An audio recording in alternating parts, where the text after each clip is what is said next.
불만이라는 단추가 껴지고 답답함이라는 부정적인 단추만 끼어갑니다. 마음 공부는요, 이거 하나하나 풀어서 다시 끼는 공부가 아닌가 싶어요.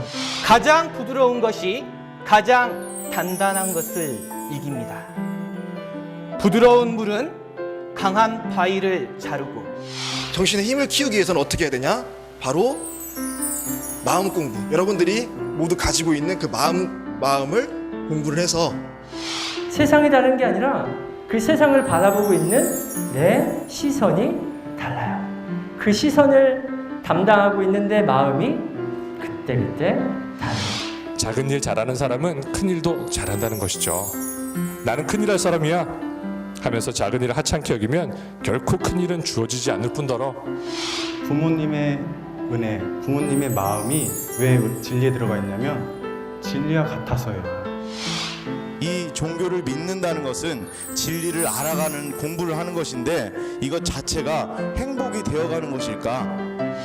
여러분들은 지금 당장 내가 그런 상황에 처하지 않았다고 해서 이 기도를 좀 등한시하고 있지 않나. 과학과 물질이 발달된 만큼 그 물질을 사용하는 우리의 마음, 바로 올바른 마음을 가졌을 때 우리는 행복할 수 있습니다. 이리 부딪히고 저리 부딪혀서 상처가 나고 아픈데 그렇게 아프고 힘들고 그러면서도 왜 부딪히는 걸까요? 말의 표현은 각각 다르지만 그 진리는, 표현은 다르지만 그 진리는 하나다라고 말씀을 하셨습니다. 저 사람에게 내가 뭔가를 베풀었다는 그 생각, 그걸 놓아버려야 진정한 베품이 될 수가 있어요. 마음, 결국에는 이 마음, 잡으면 있어지고 놓으면 없어지는 이 마음을 우리가 잡아야 된다.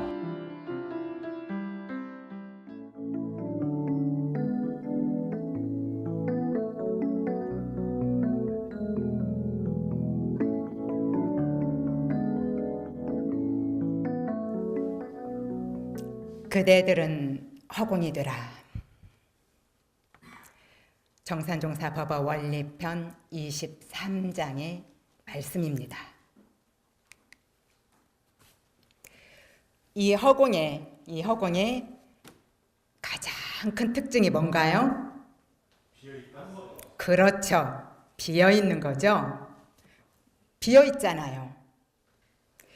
이렇게 비어 있으니 이 빈 곳을 통하여 여러분들과 제가 이처럼 마주 볼 수가 있는 것이지, 이곳이 비어 있지 않고 이렇게 막혀 있으면 제대로 안 보입니다.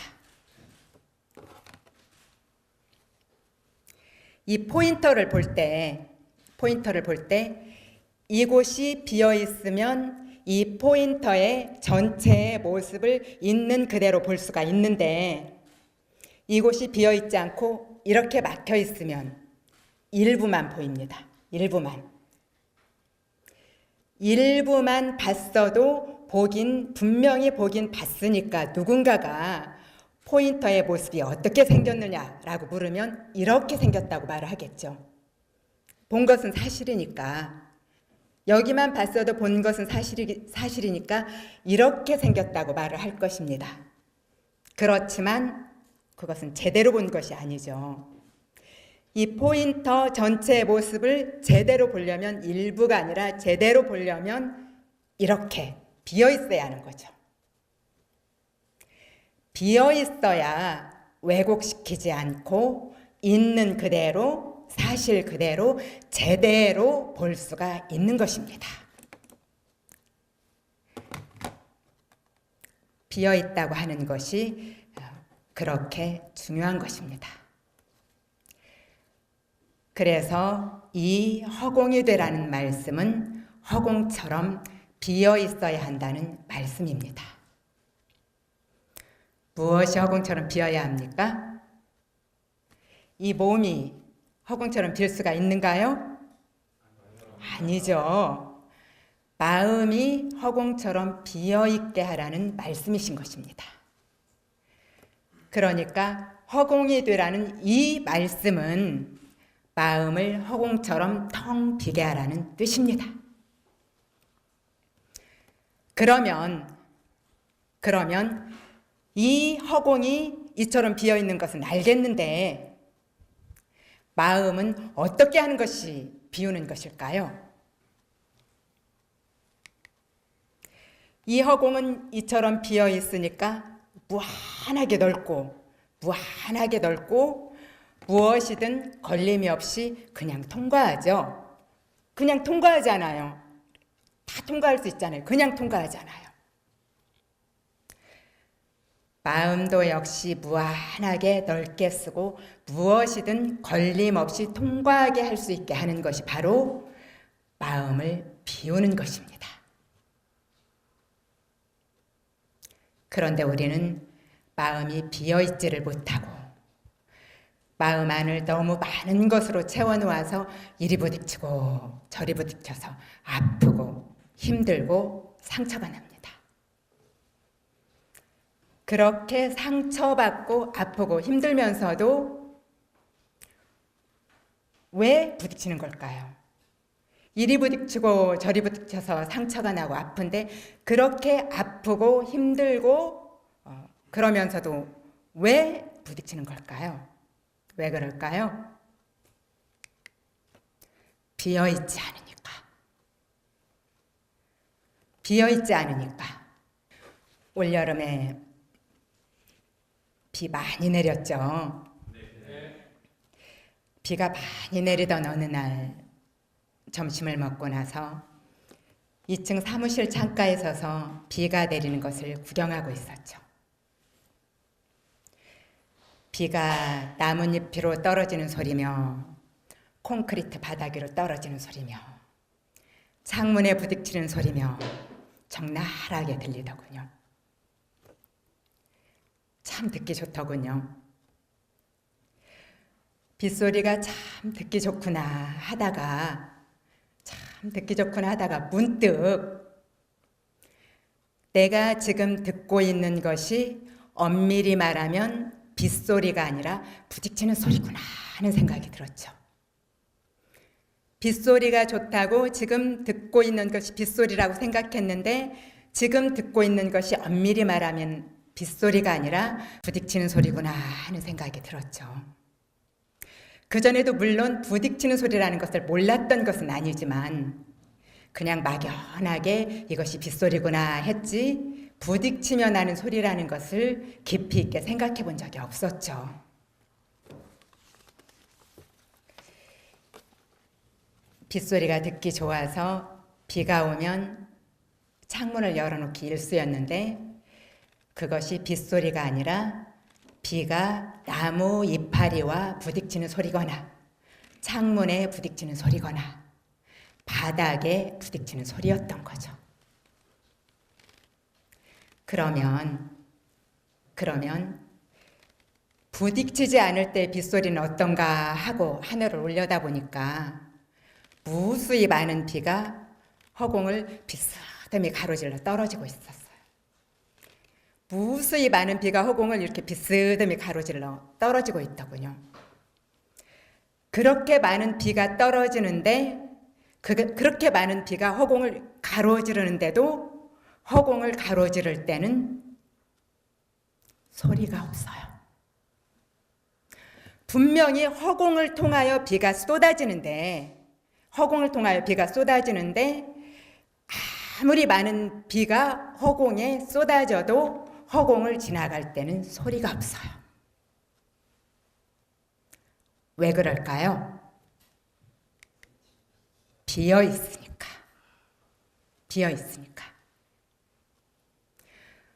허공은 비어 있어서 걸리는 것이 없으니까 부딪히지를 않고 부딪히지 않으니까 소리가 없죠. 그날 제가 화두 하나를 풀었는데 화두 중에 한 손으로 치는 손뼉 소리란 말이 있어요. 비가 내리는 것을 보면서 한 손으로 치는 손뼉 소리가 바로 이것이겠구나 싶었죠. 한 손으로 어떻게 손뼉을 쳐요? 한 손으로 손뼉을 치면 소리가 나는가요? 안 나죠. 안 납니다. 왜 안 나요? 부딪힐 대상이 없기 때문이죠. 부딪힐 대상이 없기 때문에 안 나는 거예요. 소리가 나려면 반드시 대상에 부딪혀야 소리가 납니다. 손바닥도 두 손바닥이 탁 마주쳐야 소리가 나잖아요.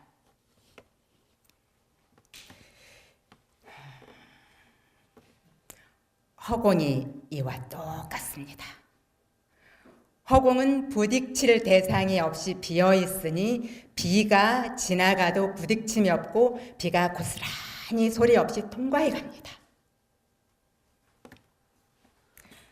허공은 비어 있으니 비가 지나가도 통과해도 소리가 없지만 비가 지나가지 못하도록 막고 있는 나뭇잎이나 창문이나 바닥에 부딪힐 때는 소리가 납니다.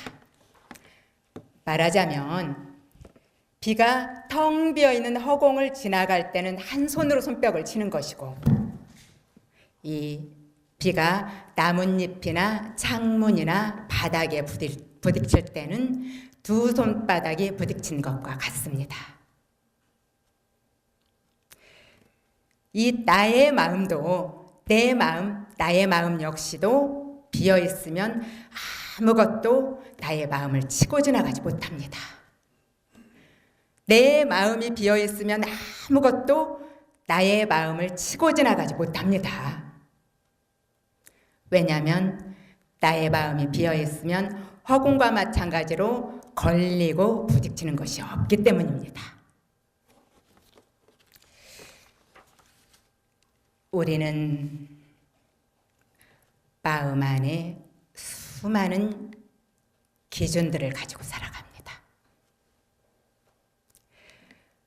저 사람이 말을 저렇게 하면 안 된다는 기준, 저 사람이 저렇게 화를 내면 안 된다는 기준, 저 사람의 저런 표정은 무례한 표정이라는 기준, 잘 웃으면 실없다는 기준, 안 웃으면 무뚝뚝하다는 기준, 이런 수많은 기준들을 마음 안에 가지고 살아갑니다.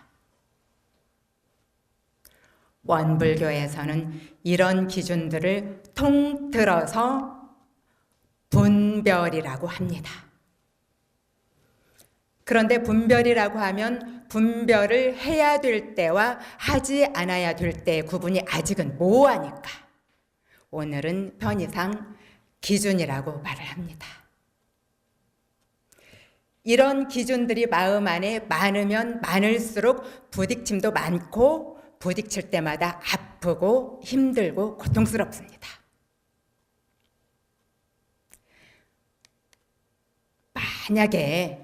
만약에 이런 기준들을 마음속에서 치워버리고 비워버리면 상대방의 무례한 말이 내 마음 안으로 들어와도 마치 빗방울이 비어있는 허공을 지나가듯 통과해버립니다.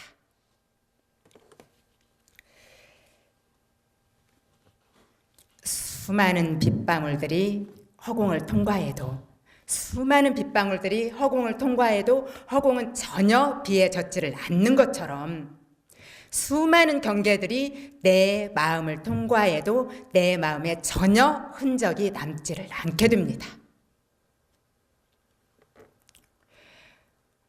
내가 어떤 기준들을 마음 안에 가지고 있는지는 경계가 닥치면 알게 됩니다. 빗방울이 비어있는 허공을 통과할 때는 소리가 없지만 나뭇잎이나 창문이나 바닥에 부딪힐 때 소리가 나는 것처럼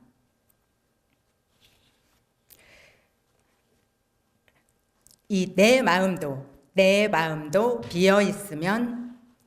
비어 있으면 경계도 그냥 통과해 지나가지만 내 마음에 그 경계에 해당하는 기준이 있게 되면 그 경계와 기준이 흡사 빗방울이 나뭇잎이나 바닥이나 창문에 부딪히듯 부딪히게 됩니다. 그래서 경계라고 생각될 때 그때가 바로 마음 공부할 절호의 기회가 되는 것입니다. 오늘 말씀드린 정산종사님의 법문, 그대들은 허공이 되라. 아주 소중한 법문입니다. 아무리 소중한 법문일지라도 모든 법문은 사실 디딤돌입니다. 디딤돌은 밟고 건너가거나 밟고 올라서라고 있는 것입니다. 그러면 그 법문을 밟고 올라서야 하는 것이죠. 밟고 올라서야 하는 법문을 머리 위에 받들고만 있으면 문제가 되는 것입니다.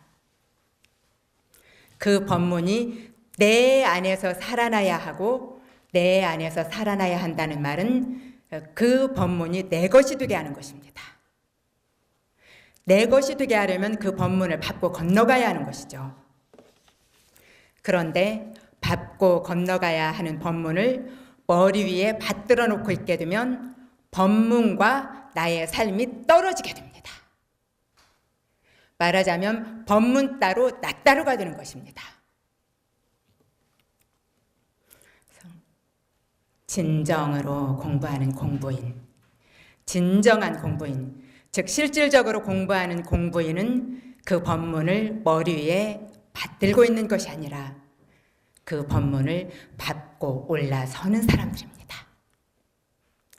법문은 그 법문이 나에게서 살아날 때, 나의 삶에 녹아날 때 진정으로 가치가 있는 것입니다. 오늘의 이 법문, 그대들은 허공이 되라. 이 법문, 이 소중한 법문이 우리 모두의 마음속에서 진정으로 녹아나고 살아나기를 간절히 염원드리면서 오늘의 설교 마치겠습니다. 감사합니다.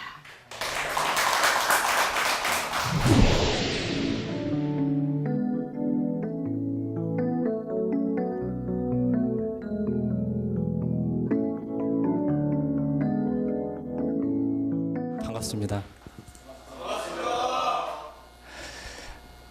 자, 우리 종교 건물에 들어가면 가장 중요한 것이 건물 어느 쪽에 있습니까? 가장 중앙에 있죠. 모든 종교의 가장 중요한 것은 건물 중앙에 있습니다. 오늘은 우리 건물 이 중앙에 있는 이론상에 대해서 여러분께 말씀드리는 시간을 갖도록 하겠습니다. 저 이론상은 소태산 대종사님은 달을 가리키는 손가락이라고 하셨어요. 표지판, 방향 지시등과 같다는 거죠. 참 진리는 여기에 있는 것이 아니고 그 진리는 어디에 있냐. 이건 하나의 방향 지시등과 같다. 그 진리는 어디 있는가에 대해서 함께 공부해보는 시간을 갖도록 하겠습니다. 자, 첫 번째는 진리는 하나라는 뜻이 있습니다. 자, 첫 번째, 어느 종교의 상징일까요? 자, 불교의 대표적인 사상은 어떤 사상일까요? 네, 맞습니다. 자비. 자비하면 어렵죠? 근데 부모님이 자식을 생각하는 마음이라고 생각하시면 됩니다. 자식이 어떤 좋은 일이 생기면 기쁘잖아요. 그죠? 또 자식이 안 좋은 일이 생기면 어때요? 마음이 아프잖아요. 부처님은 모든 중생을 이 자비의 마음으로 가지고 사신다는 것이죠. 자, 두 번째는 어느 종교의 상징입니까? 자, 기독교의 대표적인 사상은 뭐라고 말할 수 있을까요? 네, 맞습니다. 자, 하나님에 대한 사랑, 이거 뭐예요?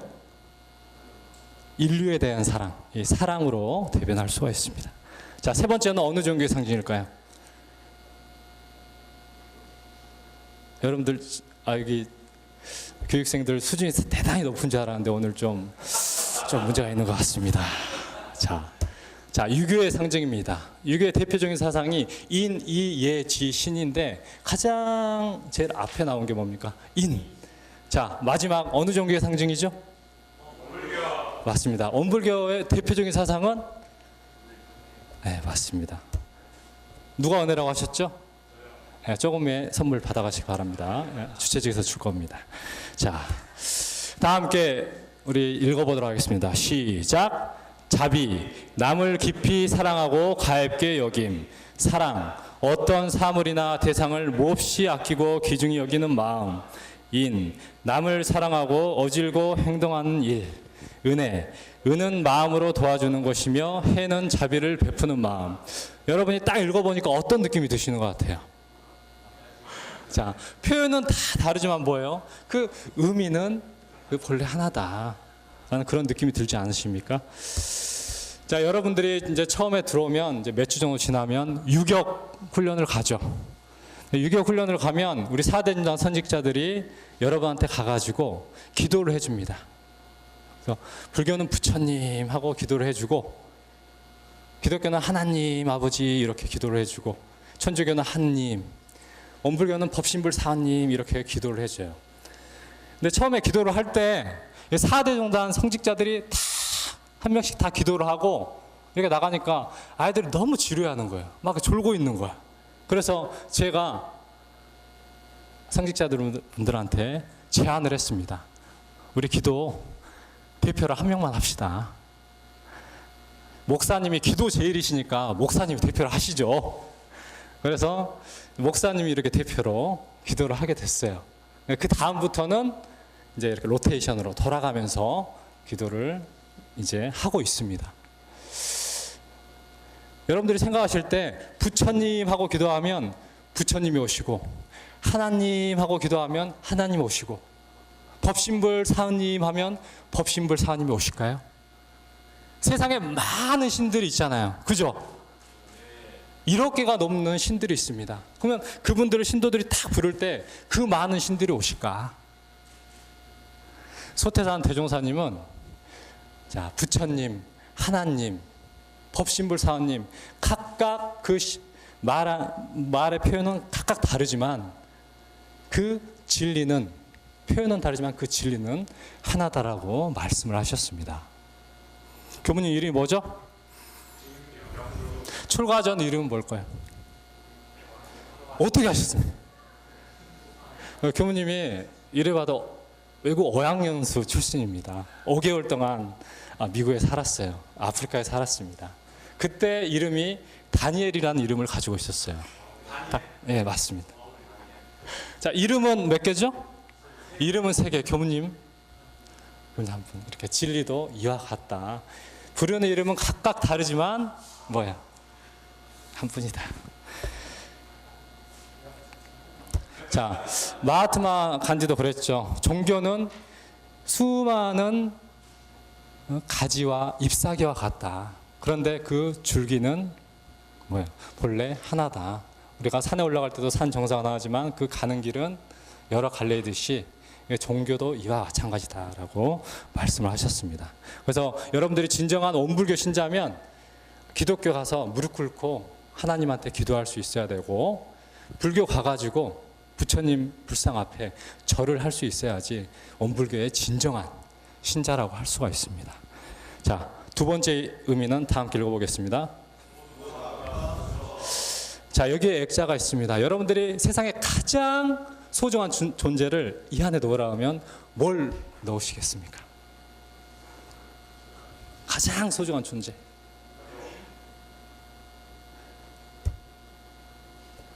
대부분 이야기한 사람이 나를 집어넣는다고 하더라고. 그 다음에 아까 말씀하신 가족, 또 여자친구를 집어넣는 사람도 있겠죠. 여자는 남자를 집어넣는 경우도 있겠죠. 종교가에서는 누굴 집어넣을까요? 종교가에서는 누굴 집어넣을까요? 여기 이 액자에 각자 믿고 있는 그 신을 이 안에 집어넣을 것입니다. 원불교는 일제시대 때 창건된 종교입니다. 그래서 일제의 탄압을 아주 많이 받았어요. 어느 날 일본 순사들이 원불교를 감시하러 옵니다. 소태산 대종사를 만나요. 원불교 하면 왠지 불상이 있을 것 같잖아요. 그죠? 그래서 소태산 대종사님께 물어봅니다. 원불교의 부처님은 어디 계십니까? 소태산 대종사님은 우리 집 부처님을 보시려거든 잠깐만 기다리십시오. 이 사람은 아주 의아해합니다. 이 사람들은. 부처님이 그냥 걸어다니시나. 잠시 후에 소태산의 제자들이 아주 허름한 옷차림으로 농구를 메고 저 멀리서 걸어오고 있습니다. 소태환 대종사님이 그들을 보고 저들이 우리 집 부처입니다 라고 이야기를 하죠. 얼마 전에 주임원사 위문이 있어가지고 위문을 이제 사도연단 생자리를 다 이제 하고 나서 내려왔어요. 어떤 주임원사님가 저를 딱 잡습니다. 교무님, 기독교는 하나님을 믿고 불교는 부처님을 믿는데 도대체 원불교는 누굴 믿습니까? 그래서 제가 이렇게 대답했습니다. 주임원사님, 신은 어떤 존재라고 생각하십니까? 이렇게 머뭇머뭇거리더라고요. 저는 신은 죄복을 주는 권능을 가진 분이 신이라고 생각합니다. 주임원사는 어디에서 행복을 느끼고 어디에서 괴로움을 느낍니까? 그래서 머뭇머뭇거리시더라고요. 우리들의 삶 속에서 행복도 느끼고 불행함도 느끼는 거죠. 원불교의 신앙은 처처불상 사사불공이라 하여 대하는 모든 존재가 부처님이다. 대하는 모든 존재를 그래서 부처님으로 모시고 있습니다. 지금 여기서 가장 가까이 있는 주임원사님이 부처님이십니다. 아, 그래요?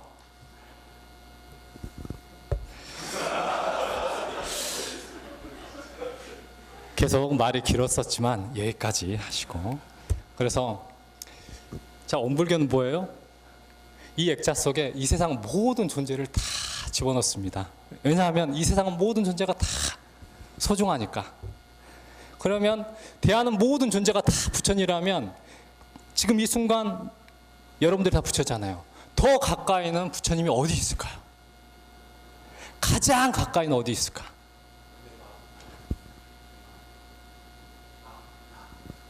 생긴 건 그렇게 안 생겼는데 참 우리 교육생 참 똑똑하네. 네, 맞습니다. 우리들의 참 마음입니다. 그래서 여러분들이 원불교는 어떤 종교냐 하면 원불교는 이것을 믿는 종교다. 그러면 이것은 무엇이냐? 이것은 무엇이에요? 여러분들의 마음입니다. 여러분들의 마음이 어두우면 세상이 모두 어두워 보이고 여러분들의 마음이 밝으면 세상이 모두 아름답게 보이는 거예요.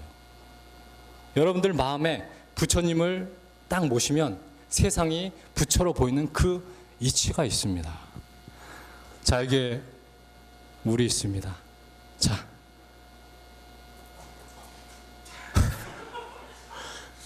물이 흘렸습니다. 왜 흘렸죠?